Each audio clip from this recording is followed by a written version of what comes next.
Thanks once again for dropping by the channel. If you like the content, if you're new to the channel, please hit subscribe, share the video if you enjoyed it, if you felt it was useful. Now let's get into this. So, April 25th, 10 days in Ireland anyway, until we know if these lockdowns are going to get eased.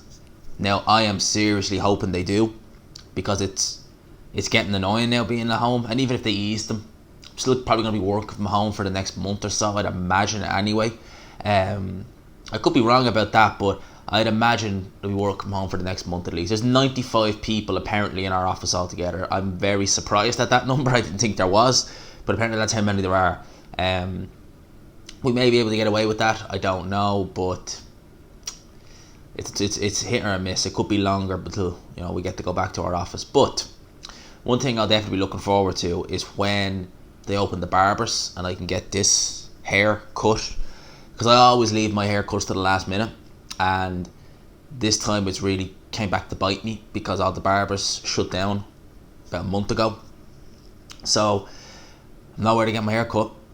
I've no one in my house who can cut it unless they want to shave it completely, and I'm not going to do that. So it's annoying. I don't know how guys with long hair do it. I really don't. It must be a struggle.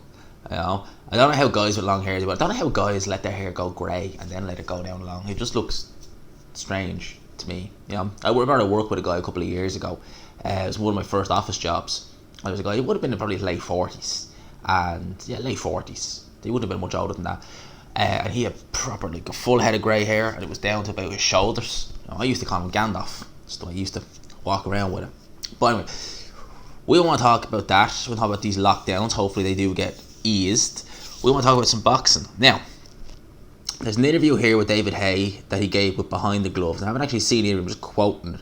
I'd imagine it was Michelle Joy Phelps who was interviewing him. Michelle Joy Phelps, she's a character, we'll call it at that. But it says here that David Haye was asked if he'd consider coming out of retirement, and he said that he doesn't think so. Alright, he said the only one I would genuinely do is the winner of AJ versus Fury, because that would be the number one. That's probably the only one, but not really. So he's shutting down a potential return, but he's saying that if he was offered, we'll say, the winner of AJ versus Fury, he'd consider it. No, please, for the love of God, no. I mean, David Haye versus Fury in 2013, that fight would have been interesting. But even in 2013, David Haye's body, we're talking 7 years ago. 2013, 7 years ago, David Haye's body was breaking down, right? 7, probably by the time that fight gets made, 8 years removed. David Haye is beyond shot, As Adam Boot wanted David Haye to retire by the time he was, 30, 31. Because the athleticism will go, the reflexes will go. David Haye's style was a young person's style. That had to be said. But you gotta wonder, did Adam Boot know David Haye was as injury prone as he is? Because it seemed like David Haye, how old would he have been? He would have been 32, 33 going into that Tyson Fury fight? Maybe I could be off, but he would have been in around that. Maybe even younger than that. And his body was shutting down then. He was getting injuries back then. People were questioning, did he have this injury? Did he have that injury? Yes, he did. He had them all. Shoulder injury, everything. So with David Haye, the injuries have just destroyed him. Alright, and he's going to be He'd be pushing 40 by the time 2021 comes around, if even. I forget how old David Haye actually is now. But hell no, I hope he doesn't come back. I hope he doesn't, get offered a winner of AJ Fury. He'll get destroyed. Obviously, it'd be a big money fight. Be a huge money fight. You get a big payday out of it, but he would get beaten to shit by the winner of that. I mean, think about it like this, right? We saw David Haye in those 2 comeback fights against Amori and against Jajai. They were no hopers, but David Haye he looked off. And what I mean by off is his feet looked a bit.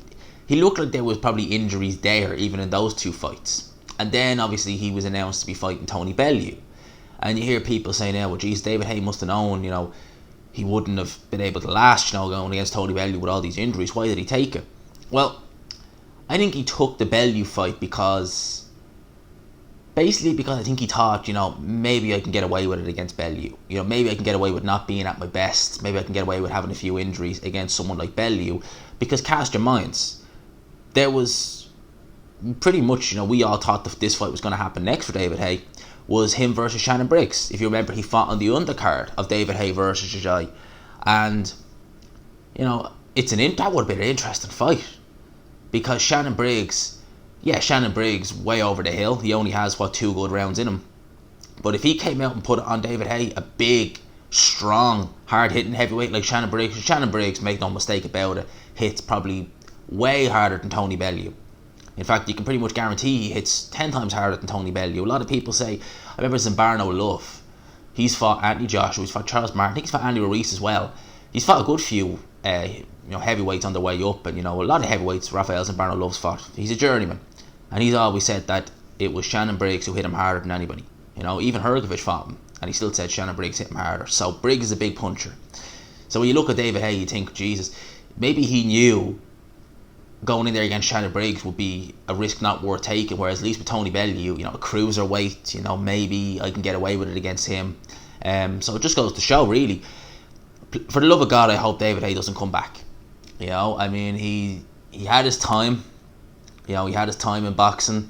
His style was a young man's style, and he was never a heavyweight. He overinflated himself, which is why he had poor stamina, and which is why his body broke down, in the grand scheme of things. So he's saying that, he doesn't think he'd come back. I seriously hope he doesn't.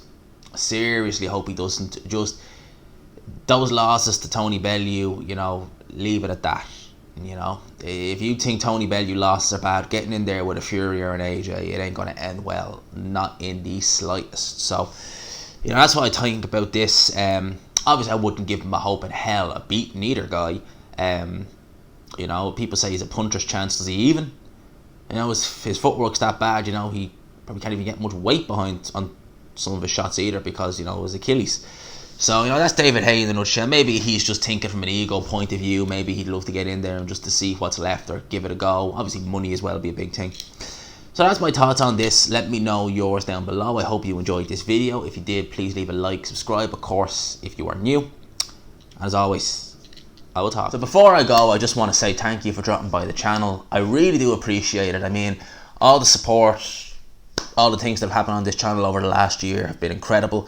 If you're new to the channel, as you see on screen there's a couple of older videos that I have. Some of them aren't really relevant now, to be fair, but some of them are, like my Fighters with a Problem series, stuff like that. If you like any of this, please subscribe, like the video you just watched, share it, do it, all you gotta do. Let's try and keep this channel going, because I love doing this and I love interacting with the fans, and I love hopefully the fans love watching my videos. So thank you for dropping by. I've been G-Man. I will talk to you.